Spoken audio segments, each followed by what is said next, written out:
Thank you for joining episode 8 of our season 2 of the Reboot program. Customer service is a universal concept we all accept to be important, but only a few get it right. In this episode, Gabe Baradi talks about selling with a service mindset. Last episode, we talked about the principles that will help us connect with customers again. And we talked about selling trust as part of what customers buy, along with the products or service that you provide. By now, you must be hearing everywhere how all establishments that have opened or are preparing to open are focused on communicating how to keep customers safe. Yes, it is important to communicate what customers can and should expect when they go to your store.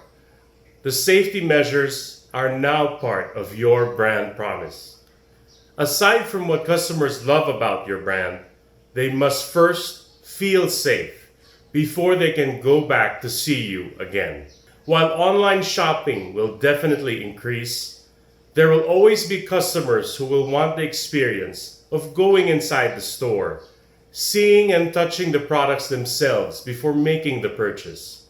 For those customers coming back to see us, how can we best serve them? Let's take a step back and first understand what customer service is. In episode 7, Michelle asked you, how would you define customer service based on your work? If you answered responding to customer complaints, answering inquiries, or checking if they were satisfied, all your answers are correct. But they only make up a portion of what customer service really is. Let me explain further.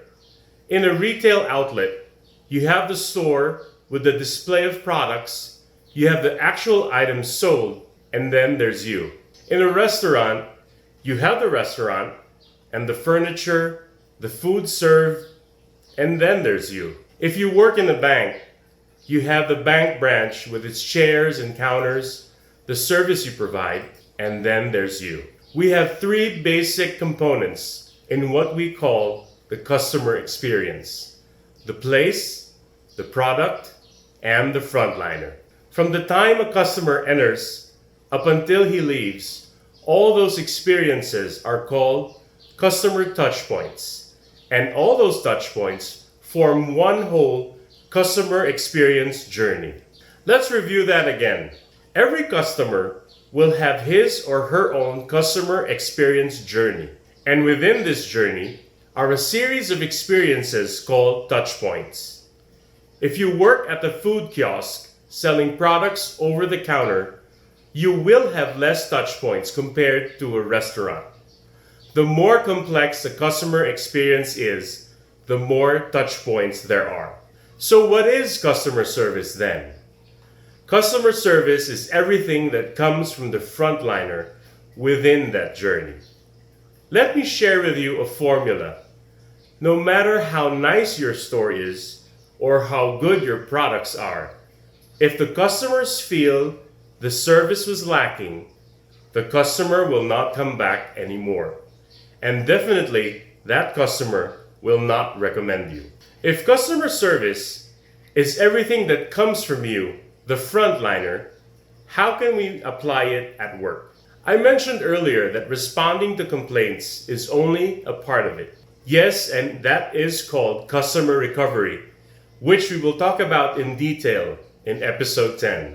As long as we do not understand what our customers need from us as frontliners, we will always create a gap between us and them, and this is not good customer service. Our company SatisFIND has been helping businesses from different industries improve their customer service in the past 15 years. Our founder, Michelle, has found the simplest answer after working with many frontliners like you. Customer service is selling. It's a simple concept, and yet not many get it right. How many of your colleagues do you know are frontliners, but are afraid to sell? And they will even admit that they do not like to sell. This is a fixed mindset that stops people from doing their best in the job they have. If a store or restaurant hired you as a frontliner, You are there to sell. You are not there to fix tables and chairs. You are there to help customers enjoy and order the delicious food you're selling. In a store, you are not there to fold clothes. You are there to sell those clothes. All other tasks are secondary to selling to the customer. When you showed up for the job interview, you were there with the mindset to sell your best qualities, why the company should hire you over the other applicants. The problem isn't the idea of selling, but our perception towards it. That perception comes from a fixed mindset that reflects fear and self-doubt. If you showed up for that job interview and got the job, your employer saw something in you. They saw you as the best person to represent them and the brand they are selling. They saw your best qualities because you allowed them to see it. If we care about our work and would like to help our employer recover the business faster, it's time we learn to see our best qualities too, and let our customers experience the best service we can give. See you in our next episode. We would like to end this episode with a few questions to help you practice what Gabe shared with us. First, what do you believe is your job as a frontliner? Next, what are your feelings about selling? Do you love it? Do you dislike it? Do you feel forced to do it? Whatever your answer is, what's more important is to understand why we feel this way. Having the self-awareness will help you break the barriers of your perceptions about selling. And last, now that we learned that as a frontliner, you are part of the customer experience, what kind of experience would you like your customers to have with you? Answering all these questions are key to unlocking the right attitude for customer service, which is really all about effectively selling. If you have questions about this episode, please visit the Reboot website and send me a message. Thank you for joining.